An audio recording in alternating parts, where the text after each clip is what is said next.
Hi!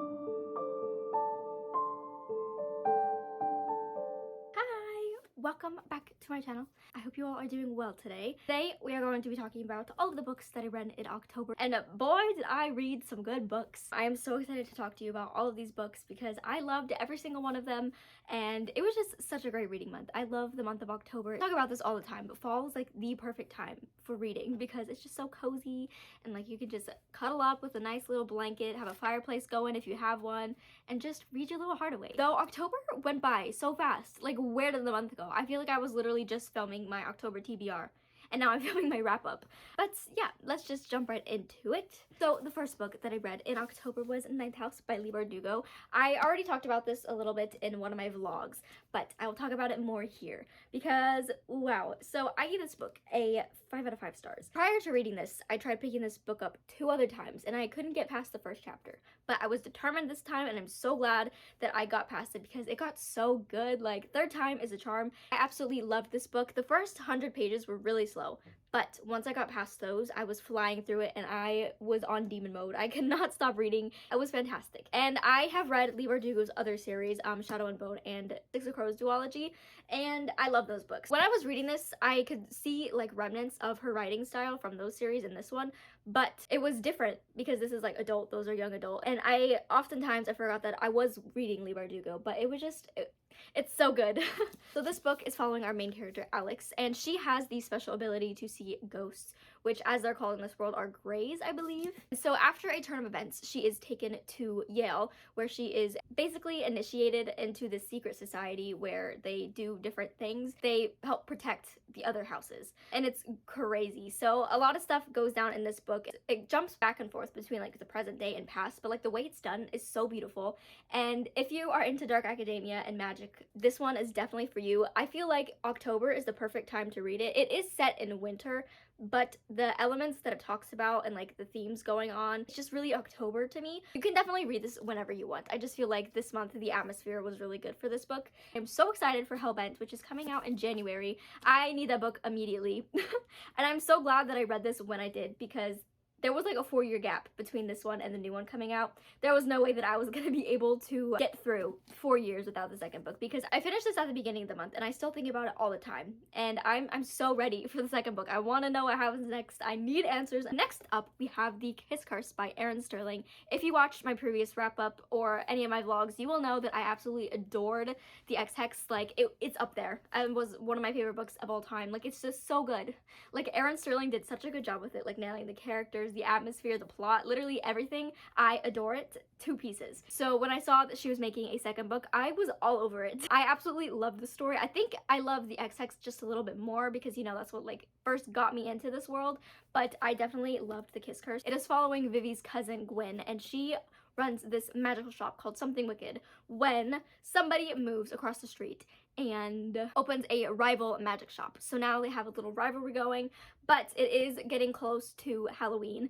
So following like the events of the previous book, the magic starts to go crazy. There is like a dark occult thing going on and it gets wild, but I adore this book so much. Sir Percival, I want my own Sir Percival. He can talk, so it's perfect. I absolutely loved The Kiss Curse. I gave this a 4.5 out of 5 stars because there were some points where I felt like it was a little fast moving. I felt like the ending could have been a little bit longer because I feel like everything got wrapped up so fast and it was kind of slow going in the beginning, but then at the end, like literally everything was happening at once. But other than that, I really enjoyed the series. I really do wonder if there's going to be more books coming. I feel like there's potential for it because we have the baby witches now, we have Reese's other brother, and then like the way stuff happened at the end, I feel like there's potential for another book. And I know The Kiss Curse literally just came out, but like I need more.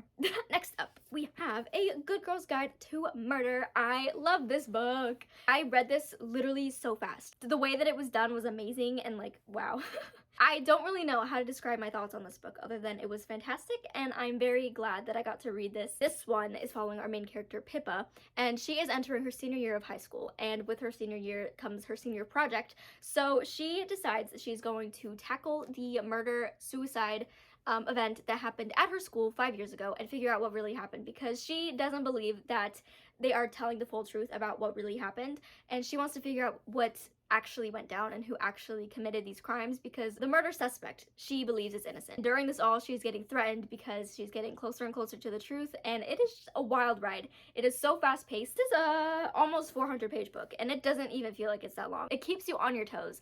So if this sounds interesting to you, you should definitely check it out. There are a few trigger warnings that I didn't know going into this. They're not like directly in your face, but they are mentioned. So mentions of suicide, murder, obviously, drug use, sexual assault, self-harm. As I said, it's not like in your face. It is definitely mentioned.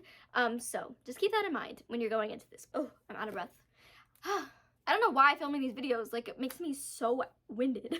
Next up, we have The Dead Romantics. I read this for the Besties and Books book club that me and my friend Brittany hosted together, and I absolutely loved this book. We recently did a live show about it, so if you read this book and you missed out on the live show live, it should still be up on Brittany's channel, so I will have it linked in the cards and in the descriptions. But I adored this book so much. This was my first Ashley Poston story, and I definitely need to pick up ghuol now because I love her writing so much. I like Ashley Poston now. Was different than I thought it was going to be, but a good different. So this book is following our main character, Florence Day, and she is a ghostwriter for this really critically acclaimed romance author. She went through a awful breakup, and now she does not want to write anymore. So she has a new editor. He tells her that her book needs to be due, and she's like, no. He refuses to give her an extension on the deadline. Her father ends up passing away, so she has to go home, and while she is there, she is visited by the ghost of her new editor, and everything unfolds from there. It's very heavily focused on death and like the things that follow that, so if that is like hard for you to digest, just know that it's very present in this book, but the way it's done is so beautiful, and there's so many beautiful quotes and so many good lines in here, and I love the character development and just like the way that everything unfolds. It feels very realistic, like with the family dynamics and the friends and everything. Ashley Poston did a really good job at nailing that, and I love this book so much. The only thing that I have to say is I did guess like the main plot twist 50 pages into the book, so that was a little bit of a bummer. Once we got to the reveal, I was like, yeah, I knew the whole time. Yeah, I really enjoyed this book. I gave this a 5 out of 5 stars. If you haven't read it yet, I definitely recommend it. It was so good. I'm very glad that I got to this.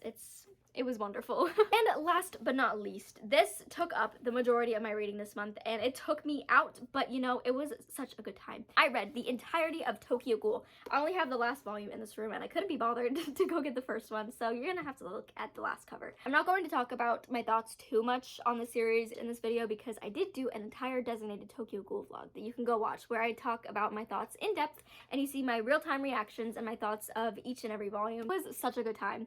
Like, it was fantastic. I'm so glad that I finally finished the series because I've been wanting to read it in its entirety for a long time. I still wish there was more that happened. I feel like we didn't fully get all the answers that we needed, but there is another series called Tokyo Ghoul Re, so I will be reading that eventually, not right now because I still need to heal and recover from what happened in these volumes. So this series follows Ken Kaneki. He is a college student, he loves to read, he's a bookworm, and one day he goes to a cafe and he runs into this girl who's like, ooh, I like this book, we should go on a date. So they go out on a little bookstore date, which honestly, I want to go on a bookstore date so bad. After the date, he soon finds out that she's actually a ghoul. And something happens, one thing leads to another. He is now half ghoul, half human, and so now he is trying to navigate his way through the world that he lives in because now he has one foot in both. So he's trying to figure out how he's supposed to go on and continue his life, and it gets crazy, and it's fantastic. But yeah, so that is all that I read in the month of October. I read 5 amazing books and 14 volumes of a manga. So I say it was a pretty successful month, and I honestly really loved every single book that I read. October was such a good month. I just wish it didn't fly by as fast. It went by way too fast, and we're already in November now. This year, I feel like time has been an illusion. Everything is just going by too fast, and I think the simulation is breaking. But that is not the point of this video. Thank you guys so much for watching this video. I hope you enjoyed. Let me know if you read any of these books. I love you so much. Comment down below a spiderweb emoji. All of my socials will be linked in the description. My Instagram, my Twitter, my Goodreads, and my Twitch. I will see you in my next video. Goodbye!